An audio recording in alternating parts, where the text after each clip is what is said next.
Di awal film, sayup-sayup terdengar beragam keluhan dan kisah pilu yang diperdengarkan melalui salah satu stasiun radio. Salah satu di antaranya datang dari Caesar. Pria parubaya itu bahkan kini terlihat tengah bersiap untuk mengakhiri hidupnya dengan terjun dari atap gedung. Gembira dan bahagia agaknya telah menjadi masalah pribadi yang tak pernah ditemui Caesar selama hidupnya. Hal itu juga yang diakuinya tak pernah ia rasakan meski banyak hal baik sesekali datang dalam kehidupannya. Karena alasan tersebut, Caesar yang telah buntu akhirnya memutuskan untuk mengakhiri semua permasalahan dengan cara bundir.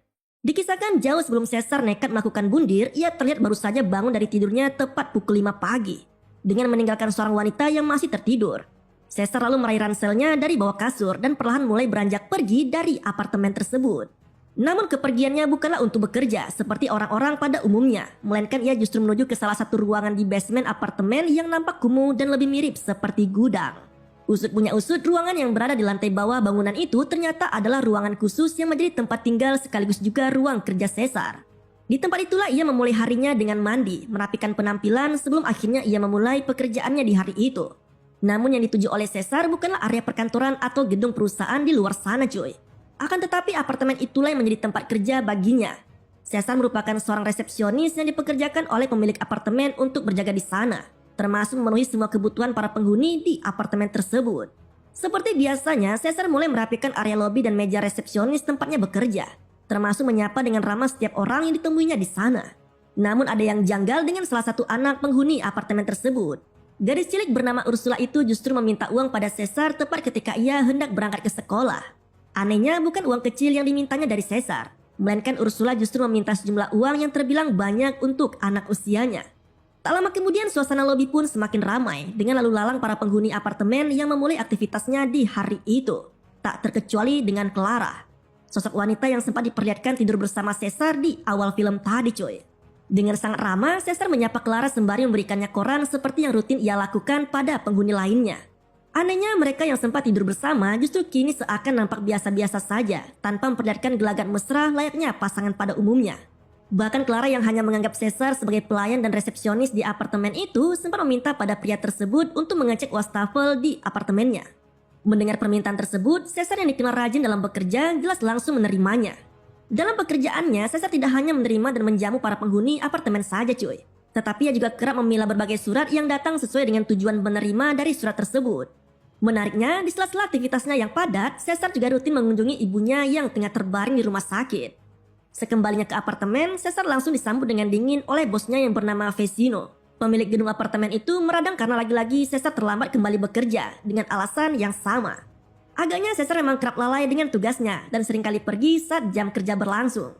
Nah, tak lama kemudian muncul salah satu penghuni apartemen yang bernama Veronica. Wanita tua itu mengatakan bahwa dirinya harus segera datang ke pesta ulang tahun temannya di luar. Karena alasan itu juga, ia pun meminta tolong pada Caesar untuk bisa menggantikannya menjaga anjing-anjing peliharaannya. Menjelang malam, datang pekerja lain yang menggantikan tugas Caesar. Mereka adalah Limpiza dan Hijo. Keduanya merupakan ibu dan anak yang memiliki tugasnya masing-masing. Di mana Limpiza bertugas membersihkan sisi apartemen, sedangkan Hizo bertugas untuk mengurus kebersihan di lingkungan kantor dalam apartemen tersebut. Pertukaran sip kerja pun dilakukan dan kini Caesar memulai tugas lainnya sebagaimana yang sempat dipesan oleh penghuni di sana, termasuk Veronica. Di dalam apartemen wanita itu, Caesar memberi makan anjing-anjing milik Veronica sesuai dengan porsinya masing-masing. Selesai dengan tugas dari Veronica, Caesar tidak langsung mengecek wastafel di apartemen Clara, melainkan ia justru kembali ke ruangannya untuk mandi dan merapikan dirinya sebelum kemudian beranjak menuju ke apartemen wanita idamannya itu. Di sisi lain, Clara yang telah seharian bekerja kini pulang kembali ke apartemennya. Anehnya, ia yang mendapati sejumlah surat yang datang malah merobeknya begitu saja. Soal itu bukanlah hal yang penting baginya, atau justru ia sudah cukup bosan dengan surat-surat tersebut.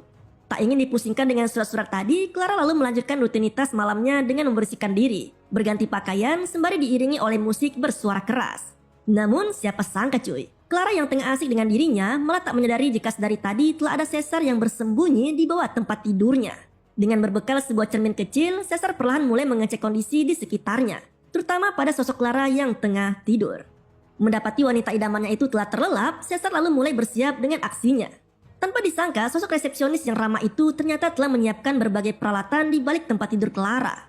Dengan senyap, Caesar perlahan keluar dari tempat persembunyiannya dan langsung membekap Clara hingga membuatnya tertidur lelap. Dari sini terungkap bahwa ternyata selama ini Caesar memang kerap menyelinap ke apartemen Clara dan membiusnya.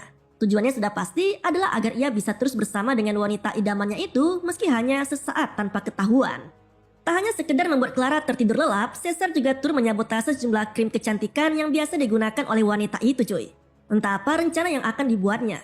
Namun kali ini Caesar menyuntikkan sebuah cairan ke tiap wadah krim milik wanita tersebut. Tak cukup sampai di situ, ide liar agaknya kembali terlintas di benak Caesar. Ia yang kali itu hendak mengecek wastafel di apartemen Clara juga mendapati sejumlah semprotan anti serangga yang ada di sana. Seolah menjelaskan bahwa wanita tersebut sangat takut kepada serangga. Keesokan harinya, Caesar kembali bangun tepat pukul 5 pagi seperti sebelumnya. Ia kemudian bersiap untuk meninggalkan apartemen Clara. Namun kali ini ia lebih dulu memakai sikat gigi wanita itu dan mengambil jam tangan yang berada di meja. Hal tak terduga pun terjadi. Caesar yang baru saja beranjak keluar dari apartemen Clara malah kepergok oleh Ursula yang kebetulan tinggal di bangunan apartemen yang sama. Mirisnya aksi menginap Caesar di malam itu ternyata bukanlah kali pertamanya cuy. Ursula bahkan sempat mempergoki aksi sama yang dilakukan oleh Caesar. Tak mengherankan bila sebelumnya gadis cilik itu pun sempat memeras Caesar dengan sejumlah uang. Beberapa jam pun berlalu, Clara yang baru bangun dari tidurnya langsung berbenah dan bersiap untuk kembali berangkat bekerja. Ia juga sempat membaca tumpukan pesan masuk di ponselnya. Namun tampaknya semua pesan itu justru telah membuat Clara tak nyaman. Bagaimana tidak, pesan dengan gaya sok akrab dan bahasa yang tak pantas itu dikirim ke ponselnya dengan jumlah yang sangat banyak. Sontak Clara pun sangat risih dan langsung menghapus semua pesan yang ada di ponselnya. Menariknya Clara yang mulai masuki lobi langsung disambut dengan sangat hangat oleh si Caesar. Keduanya juga terlihat saling tegur sapa seperti biasanya. Agaknya obat bius yang digunakan Caesar memiliki dosis yang sangat besar hingga membuat wanita itu benar-benar tak menyadari apa saja yang telah terjadi semalaman. Dalam obrolan singkat itu, Clara sempat mengeluhkan soal jam tangan pemberian ibunya yang hilang. Namun tak ada respon berlebih yang ditunjukkan oleh Caesar. Ia masih bersikap normal seperti tak mengetahui sama sekali tentang jam tangan tersebut. Lebih lanjut, Caesar juga melaporkan kondisi wastafel milik Clara yang tersumbat. Hal itulah yang dijadikan Caesar sebagai alasan untuk minta izin pada Clara agar ia bisa masuk ke apartemen dan memperbaiki saluran air di sana. Nah, di ruangannya, Caesar yang tengah mencatat file kerjanya tiba-tiba dihampiri oleh Ursula. Bagai api padam puntung berasap, Caesar yang masih dibuat pusing dengan ancaman bocah kecil tadi kini harus menghadapi masalah baru yang datang dari Vicino.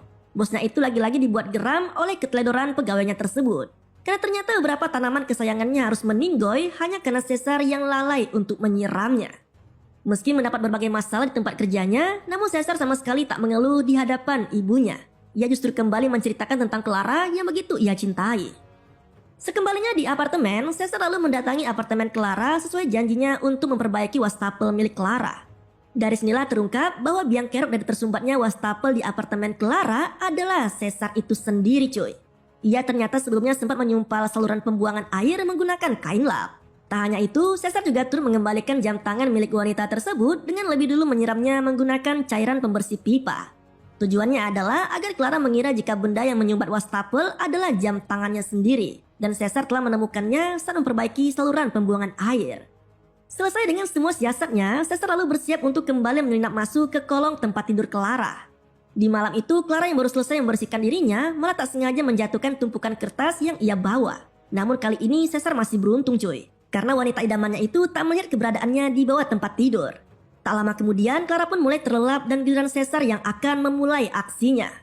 Tidak seperti malam-malam sebelumnya, Caesar yang telah membius Clara malah kini menuju ke ruang dapur. Bukan lagi untuk mengecek kondisi di sana, akan tetapi resepsionis itu mengoleskan bibit kecoa dan meletakkan apel busuk di lemari dapur apartemen tersebut. Keesokan harinya, Clara yang bersiap untuk mandi tiba-tiba mendapati sejumlah noda hitam di wajahnya. Agaknya cairan khusus yang sempat disuntikan Caesar ke dalam krim milik Clara telah bereaksi dengan sangat cepat. Kondisi itu juga yang sempat disindir oleh Caesar saat bertemu Clara di ruang lobi. Namun nampaknya wanita itu masih belum terlalu peduli dan menganggap jika kulit di wajahnya hanya mengalami iritasi biasa. Di sisi lain terungkaplah siapa sosok pengirim surat yang selalu diterima Clara setiap harinya. Tak lain dan tak bukan adalah Caesar itu sendiri cuy. Dalam surat itu Caesar berlagak menjadi pribadi lain dan mengetahui banyak hal tentang Clara. Adapun tujuannya adalah agar wanita itu menjadi risih dan menganggap bahwa sosok pengirim surat hanyalah seorang pengganggu. Sehingga bukan tidak mungkin bila nantinya kehadiran Caesar bisa dianggap sebagai pribadi yang penuh perhatian. Hari demi hari pun berlalu, Caesar masih terus melakukan aksinya dengan membius dan membuat enak Clara setiap malamnya cuy. Bahkan wajah Clara yang terkena iritasi pun makin parah dengan kondisi mentalnya yang ikut stres. Kondisi itulah yang memaksanya berkonsultasi dengan dokter kecantikan untuk memulihkan kesehatan kulitnya. Tak terasa seminggu pun berlalu. Clara yang terbangun dari tidurnya mulai merasa sedikit lega dengan kondisi wajah yang kembali mulus tanpa noda. Namun perasaan itu tak berlangsung lama, karena kali ini ia dibuat merinding ketakutan dengan banyak kecoa di apartemennya. Dalam kondisi ketakutan, Clara lalu meminta bantuan pada Caesar untuk mengatasi masalah kecoa di apartemennya. Nampaknya momen seperti inilah yang selalu dinantikan resepsionis itu. Menjadi pahlawan di saat Clara mengalami kesulitan. Terdengar agak berlebihan, namun yang pasti dengan cara tersebut, Caesar berharap agar wanita idamannya itu bisa tertarik kepadanya. Sialnya, kondisi apartemen yang tak memungkinkan untuk ditempati justru membuat Clara terpikir untuk tinggal sementara di rumah ibunya. Sontak keputusan tersebut membuat Caesar gigit jari. Karena bagaimanapun juga, ia tak akan bisa bermantap-mantap dengan wanita tersebut. Setidaknya selama Clara tak berada di apartemennya. Lebih lanjut, Clara juga mengungkapkan bahwa dirinya telah melaporkan surat, pesan singkat, serta email yang diterimanya itu kepada kepolisian. Meski belum jelas siapa pengirimnya, namun setidaknya saat ini polisi mulai bisa melacak keberadaan dari sosok misterius itu melalui sinyal ponsel. Bahkan Clara juga mengatakan jika sosok yang selalu mengganggunya itu selalu mengirim pesan singkat dan email dari gedung apartemen tersebut.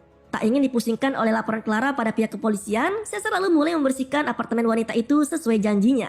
Sialnya, ia ternyata tak hanya sekedar membereskan masalah kecoak di apartemen saja. Tetapi Caesar juga memiliki rencana busuk lain untuk menyelamatkan dirinya sendiri. Dengan licik, Caesar mengirimkan spam email pada Clara melalui salah satu komputer di ruang kerja kantor apartemen tersebut, serta menaruh ponsel dan semua surat bikinannya di loker milik Hijo. Alhasil, polisi yang datang sesuai laporan pun akhirnya memutuskan Hijo sebagai dalang di balik aksi yang meneror Clara selama ini. Merasa terbebas dari kejaran polisi, Caesar lalu menghubungi Clara untuk mengabarkan tentang kondisi apartemennya yang sudah ia bersihkan. Mendapati laporan tersebut, Clara meresponnya dengan senang dan siap untuk kembali ke apartemennya. Mendengar rencana itu, Caesar pun mulai sedikit lega. Namun kali ini bukan sambutan hangat yang akan ia berikan. Melainkan resepsionis itu justru merencanakan hal lain yang lebih gila lagi. Tak seperti sebelumnya, kali ini Caesar mempersiapkan dirinya dengan berbagai alat perkakas, termasuk sebuah pisau. Perasaan kesal juga sempat menghinggapi Caesar. Bagaimana tidak, wanita yang telah dinantinya sangat lama itu malah sekarang datang dengan membawa pacarnya. Yang lebih menjengkelkan, pasangan yang baru datang itu malah langsung bercocok tanam tanpa mengetahui sama sekali keberadaan orang lain di apartemen tersebut. Konyolnya, getaran yang ditimbulkan pada kasur telah membuat cairan bius yang disimpan di balik tempat tidur itu malah tertumpah. Caesar yang ketumpahan tepat di wajahnya kini mulai merasakan efek dari obat bius tersebut. Dengan perasaan panik, Caesar mengendap keluar dari bawah tempat tidur dan bermaksud untuk pergi dari apartemen itu. Namun sialnya, kunci cadangan yang ia bawa malah tertinggal di ransel yang masih berada di bawah tempat tidur milik Clara. Tak sanggup menahan rasa kantuk luar biasa dari tumpahan obat bius tadi, Caesar pun akhirnya tumbang di malam itu. Namun siapa sangka cuy, keesokan harinya Caesar malah terbangun di batap kamar mandi Clara. Usut punya usut, resepsionis itu ternyata malah sempat bersembunyi di kamar mandi tepat sebelum akhirnya ia benar-benar tumbang oleh obat bius. Di saat yang sama, pacar Clara yang bernama Marcos malah tak sengaja menemukan tas di balik tempat tidur pacarnya itu.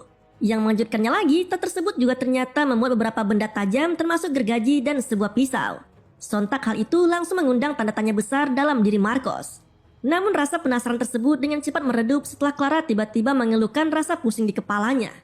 Memanfaatkan situasi tersebut, Caesar akhirnya berhasil mengendap dan mengambil kembali kunci cadangan miliknya. Konyolnya ia yang telah berhasil meraih kunci cadangan dan bisa langsung kabur dari apartemen itu, malah sempat-sempatnya mengintip Clara dan Marcos yang hendak bermantap-mantap di kamar mandi.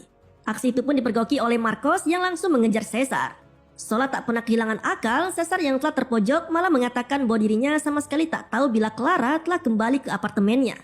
Hal itulah yang dijadikan sebagai alasan mengapa ia bisa masuk ke apartemen Clara tanpa permisi. Tak hanya itu, Caesar juga sempat membual tentang pekerjaannya kepada Marcos, di mana ia seringkali dimintai tolong oleh para penghuni apartemen untuk memperbaiki banyak hal yang rusak di sana, termasuk masalah wastafel dan banyaknya kecoak di apartemen Clara. Setelah mendapatkan tasnya kembali, resepsionis itu pun lalu meninggalkan apartemen Clara alih-alih masih banyak hal lagi yang harus ia kerjakan. Kesialan agaknya masih terus menghantui diri Caesar. Belum cukup dengan ketegangan di apartemen Clara tadi, kini ia mendapat masalah baru lainnya dari Vecino. Bosnya tersebut secara terang-terangan memecat Caesar dari pekerjaannya. Ia juga diberi waktu selama 15 hari untuk segera mengosongkan ruang kerja yang sekaligus menjadi tempat tinggalnya saat itu. Lagi dan lagi perasaan Caesar dibuat tak karuan. Ia yang masih cemburu dengan kehadiran Marcos malah kini mendapati pria itu yang akan pergi berlibur selama 4 hari bersama Clara. Kondisi itu jelas semakin buat Caesar menjadi hancur. Hingga akhirnya ia pun berencana untuk mengakhiri hidupnya sebagaimana yang sempat diperlihatkan tadi di awal film. Namun siapa sangka cuy, Caesar yang telah bersiap untuk terjun dari atas gedung tiba-tiba mendapati Marcos dan Clara yang kembali ke apartemen mereka. Entah apa yang ada di benak Caesar. Nampaknya ia kali ini mendapat ide lain yang membuatnya mengurungkan niatnya itu untuk melakukan bundir. Di sisi lain, pertikaian ternyata telah mengiringi langkah kepulangan Clara ke apartemennya. Ia yang begitu setia kepada Marcos malah kini dituduh telah berselingkuh dengan pria lain. Bagaimana tidak, Marcos yang notabene terakhir kali bertemu dengan Clara 6 minggu yang lalu malah sekarang mendapati pacarnya itu yang telah hamil 4 minggu.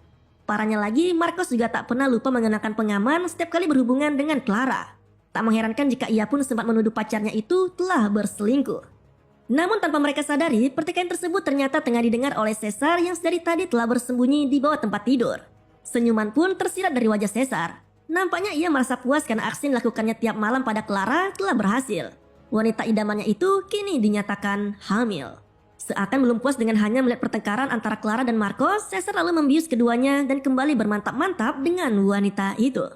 Keesokan harinya, Caesar yang tengah berberes di ruang kerjanya tiba-tiba dihampiri oleh Marcos. Ia meminta tolong pada resepsionis itu untuk kembali membersihkan apartemen Clara menyusul masih adanya kecoa di tempat tersebut. Namun siapa sangka, apa yang dilakukan Marcos ternyata hanyalah siasatnya saja untuk bertemu empat mata dengan Caesar. Hal itu ia lakukan menyusul ditemukannya beberapa barang aneh di balik kasur Clara. Atau dengan kata lain, bahwa Marcos sejatinya telah mengetahui apa saja yang telah diperbuat oleh resepsionis itu selama ini.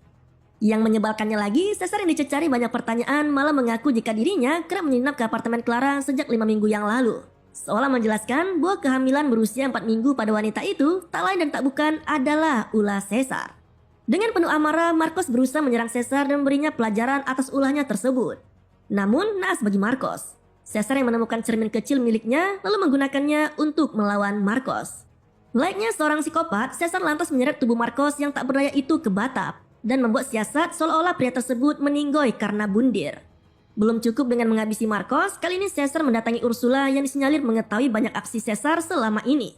Caesar secara terang-terangan mengungkapkan bahwa ia telah mengetahui banyak hal dalam kehidupan Ursula, termasuk orang-orang terdekat dari gadis kecil tersebut. Karena alasan itulah, Caesar mengancam Ursula untuk tutup mulut karena jika tidak, maka ia pun tak akan ragu untuk menghabisi orang-orang terdekatnya. Sama seperti yang dialami oleh si Marcos. Di area berikutnya, penyelidikan polisi terkait meninggalnya Marcos mulai menyeret Caesar sebagai saksi dalam insiden tersebut. Mereka agaknya meragukan aksi bundir sebagai alasan dari meninggalnya Marcos. Namun lagi-lagi, jiwa psikopat Caesar pun muncul. Ia dengan begitu tenang menjelaskan tentang pertikaian yang sempat terjadi antara Marcos dan Clara. Termasuk kehamilan wanita itu yang disebutnya sebagai akar pertikaian keduanya. Caesar yang seakan tanpa beban bahkan sampai mengucapkan rasa maaf dan belasungkawanya pada Clara atas meninggalnya Marcos. Meski pada akhirnya wanita itu pun memutuskan untuk meninggalkan apartemen dan memulai lembaran hidupnya yang baru. Singkat cerita, kini Clara telah tinggal bersama bayi laki-laki yang baru dilahirkannya. Namun menjalani hidup yang baru tak serta-merta membuatnya terhindar dari bayang-bayang kelam masa lalunya semasa di apartemen. Karena kali ini ia kembali mendapat surat yang sama seperti yang biasa ia dapatkan kala itu. Menariknya, surat kali ini tidak hanya berisi tulisan tangan pada secari kertas saja. Tetapi ia juga mendapati adanya buku catatan milik Caesar di dalamnya. Sontak kiriman surat itu pun langsung menyadarkan diri Clara bahwa selama ini Caesar lah yang telah menerornya. Dan bayi laki-laki yang dilahirkannya itu tak lain dan tak bukan adalah hasil dari hubungan mereka. Dan film pun berakhir. Nah, itulah alur ceritanya coy. Ketika cinta menjadi obsesi yang berlebihan, bagaimana sebegitunya Caesar ketika tergila-gila dengan seorang wanita. Jika suka dengan kisah kali ini, jangan lupa share videonya ya. Terima kasih telah menonton sampai habis dan tetap santuy. Sampai jumpa pada video